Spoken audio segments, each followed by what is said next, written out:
Disa e njohin si modele, disa të tjerë si blogera apo dhe diçka tjetër, ndoshta biznesmene. Mirë po, Aurelia Hoxha në Express Rose tregon se çfarë profesioni ka me të vërtet. Ka pasur edhe thashë thëmë se ajo ka qenë në një lidhje me një djalë nga Kosova. E për këtë, na tregon më së miri vetë Aurelia. Ajo është një femër e nxehtë. Fotot e saj marrin qindra like në Instagram. Është kjo ish Miss Shqipëria, Aurelia Hoxha. E ardhur në Kosovë, enkas për Express Rose, Aurelia tregon se me çka është duke u marrë momentalisht. Unë për momentin merrem me reviste, me agjencinë e modës, me bizneset e mia, pak me art, pak me modë, gjitha nga pak. Se di se ku e ka ndjekur Aurelën më shumë, kur ka bërë modë apo kur ka bërë prezantuesen, po gjithsesi identifikohem nga pak më shumë kur flitet për modë. Ndoshta kujtohet Aurelia direkt. E njohur për udhëtimet e saj egzotike, Aurelia tregon se si zgjedh ajo ato vende para se të vendosë që të vizitojë ato. Nuk mund të veçoj një vend, sepse çdo vend që shkoj është i bukur, prandaj do të zgjedh të shkoj ta shoh, ta vizitoj.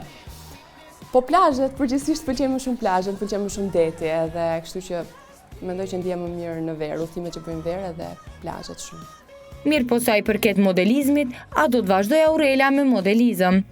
Kam shumë projekte, kam dhe shumë punë, mendoj që jam në një fazë që jam duke krijuar, edhe nuk jam ulur akoma të reflektoj edhe them se tani jam shumë mirë ose shumë keq, mendoj që po ecem, po punoj edhe kjo është një gjë e mirë që jam në aktivitet. E përfolur se ka bler bilet për të hyrë në gallambrëmin e modës Amfar, Aurelia thot se ajo ka paguar këtë bilet për arsye se këto para kanë shkuar për bamirësi.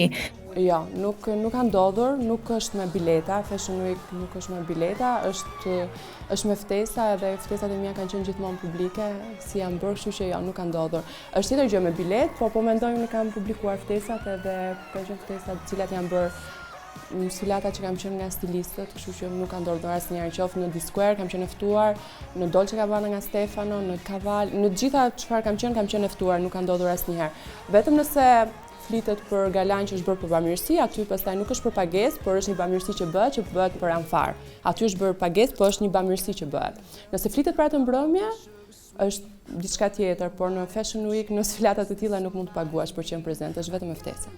Tani ajo synon tregun ndërkombëtar. Sigurisht që e synoj, kam bashkëpunime, mendoj që jam e kënaqur deri tani, nëse ato do zhvillohen akoma më shumë, sigurisht që do ishte shumë mirë për mua, patjetër. E shkurorzuar nga një lidhje e mëparshme, ajo tregon se si ka arritur ta mposhtë vetmin pas ndarjes.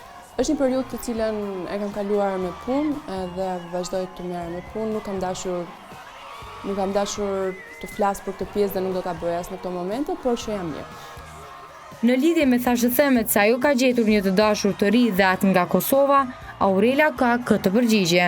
Jo, unë nuk kam asnjë të dashur, as kosovare, as shqiptare, as të huaj, unë jam vetëm, kështu që nuk ka asnjë vërtet. Ajo nuk është kundër operacioneve plastike. Ajo tregon se zona ku ajo vendosi të bëjë ndërhyrje kirurgjike ishin buzët. Nuk jam kundër operacioneve plastike, unë kam bërë buzët, e kam thënë që kur kam bërë përpara, se ndoshta keni sepse kam bërë shumë vite më përpara. Nuk kam asnjë operacion plastik në trupin tim. Të vetmet momente që unë mund të jem mërzitur kur jam përfolur për operacione plastike nuk ka qenë sepse jam kundër, por sepse kanë qenë gjëra të pavërteta që unë si kam bërë. Por realisht nëse unë do kisha një problem absolutisht, kaq sa më pëlqen e bukura, është sigurt që do kisha përpjekur ta rregulloja. Thjesht mërzitem për faktin që mund përflitem për gjëra që nuk janë vërteta. Kjo më mërzit vetëm për pa të vërtetë, jo se jam kundër absolutisht. Unë nuk jam kundër asnjë gjë që bën dikë të lumtur. Nëse një njeri nuk ndihet mirë me veten dhe me ndërhyrje ndihet më mirë, për mua është shumë okay. Bukurosha shqiptare shpalos për Express Rose se cilat janë planet e saj në një të ardhme shumë të afërt. Po pres që të filloj edicionin e 2 të Shopping Queen, ka qenë një program cilin unë kam gjetur shumë veten edhe është pëlqyer, është përqafuar mirë nga publiku. Gjithashtu bizneset e mia, ai nusëri sidomos, është një nga ato që mua po më merr shumë kohë dhe po ndihem shumë mirë aty. Mendoj që pak nga të gjitha, por që kryesisht do jetë programi. Kryeqytetin e Kosovës ajo e viziton shpesh, sidomos gjatë fundjavës dhe për këtë ka një arsye të fortë. Fundjava këtu është shumë e mirë, njerëzit janë shumë të mirë, jeta natës bëhet shumë e mirë, dhe duke qenë se, e kam thënë shpesh mes fëmijësh, duke qenë që në Tiranë nuk ka ndodhur që unë frekuentoj jetën e natës, në Prishtinë e kam kaluar këtë, ka pëlqyer se si bëhet jeta e natës në Prishtinë dhe ka ndodhur që kam marrë fundjavë, po kam dalë të shtunën edhe jam kthyer pastaj në Tiranë. Jemi shumë afër, edhe plus që më pëlqen Prishtina, e kam thënë dhe vazhdoj ta them, për mua është një dashuri e veçantë për Prishtinën. Me që tani ajo është beqare, ajo tregon edhe mashkullin e saj ideal. Mashkulli ideal për Aurelën është ai që e bën Aurelën të jetë vetja. Nëse për mua nuk ka shumë rëndësi, nuk ka shumë rëndësi që të jetë i gjatë ose i shkurtër ose siç thatë i pasur ose i varfër ose gjithë. Për mua është shumë e rëndësishme që unë pranë tij të jem vetja dhe nëse kjo ndodh, ai është mashkulli ideal, mendoj jo vetëm për mua, por për çfarë do femër në botë. Krejt në fund, Aurela beson se ky vit do të jetë me shumë risi për karrierën e saj, e sidomos në fushën e modelizmit.